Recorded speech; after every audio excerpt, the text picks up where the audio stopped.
Hi, welcome back to my channel. Sorry this is such a bad quality video, but hi, welcome. My name is Adila and follow along with me while I bake my birthday cake. So I baked myself a birthday cake last year and it actually turned out pretty interesting. I will link that video somewhere up here or below. It was a bit of a disaster.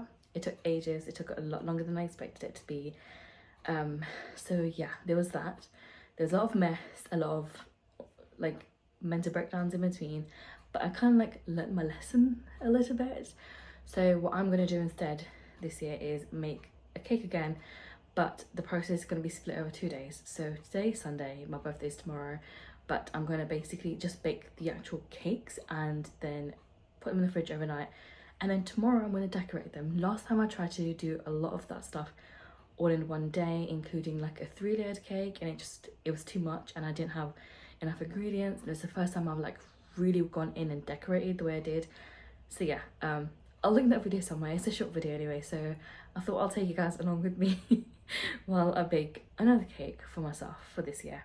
So it really has been a while since I last baked.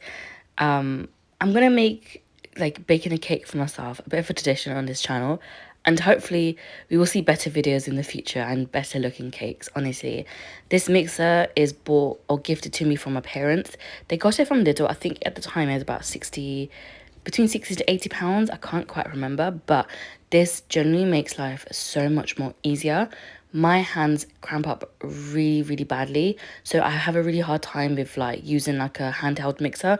It just doesn't work for me, so I just go ahead and use this, and honestly it makes the process just so much faster as well, which I love. So I kind of like measure out the butter to the side and add that in, and then what I go ahead and do next is add in the eggs one at a time and then let them get beat in the actual like mixture with the batter. And once each egg is like mixed in, I'll then add in the next egg. So this was a cake with like 4 eggs, so I was using 100 grams, no, I think it's like 200 grams butter, flour, sugar, 4 eggs, and then 1 tablespoon of milk, plus I think like a tablespoon and somewhat for the actual like vanilla extract, but I guess you can just add vanilla extract to taste. But yeah, when it comes to the actual flour, I add in a little bit at a time, and the reason for that is it just prevents all the flour from like kind of like exploding up in your face. The good thing about this machine is it does come with an added extension that you can add on to actually prevent the flour from flying everywhere. So I'm just gonna add that in now, which I kind of forgot to do at the start, but that's literally it.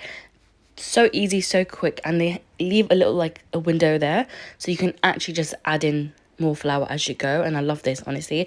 Also, it beat the flour really well, so like the mixture was so well done, if that makes sense. And now it's Monday and I'm actually like doing the whipped cream. I wanted to have like black whipped cream in the cake, so I wanted the cake to be black with like bits of red on it. It just did not work out the way I wanted to work out, but I guess it's fine. I'll have to just try that another day. But it is actually really hard to like dye like cream. It does make it really difficult. But I just went ahead and whipped the cream, but I did use like thick double cream. But the only issue with this was I ended up over whipping it, which made it really difficult to actually use later on. So you can kind of see as like I'm piping the cake, it was really difficult. So I didn't really bother adding too much decoration or whatever. And even here you can see that it's not like how cream usually is. It's quite like a texture. It's quite a lot of texture on the actual cream, but it's fine. The cake actually did turn out really good. It doesn't look the best here, but it actually did turn out really nice and soft. And honestly, with a cup of tea, I'm not complaining.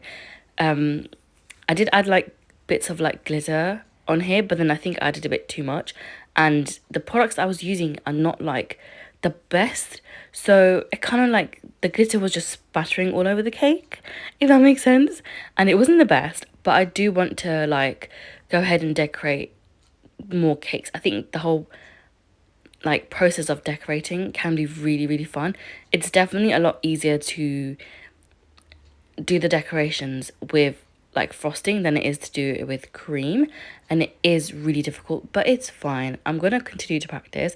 I do just need to make a habit of doing this more often, and I think if I was to do it on a daily, I would probably only do like one layered cake and kind of practice on that before I move over to a double layered cake, because there's only so much cream like cake that my family's gonna eat.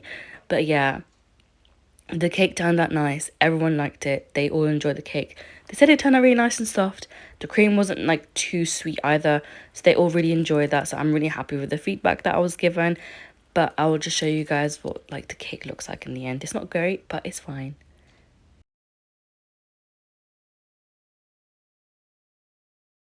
So I just got done making my cake, and honestly, last year's cake turned out so much better.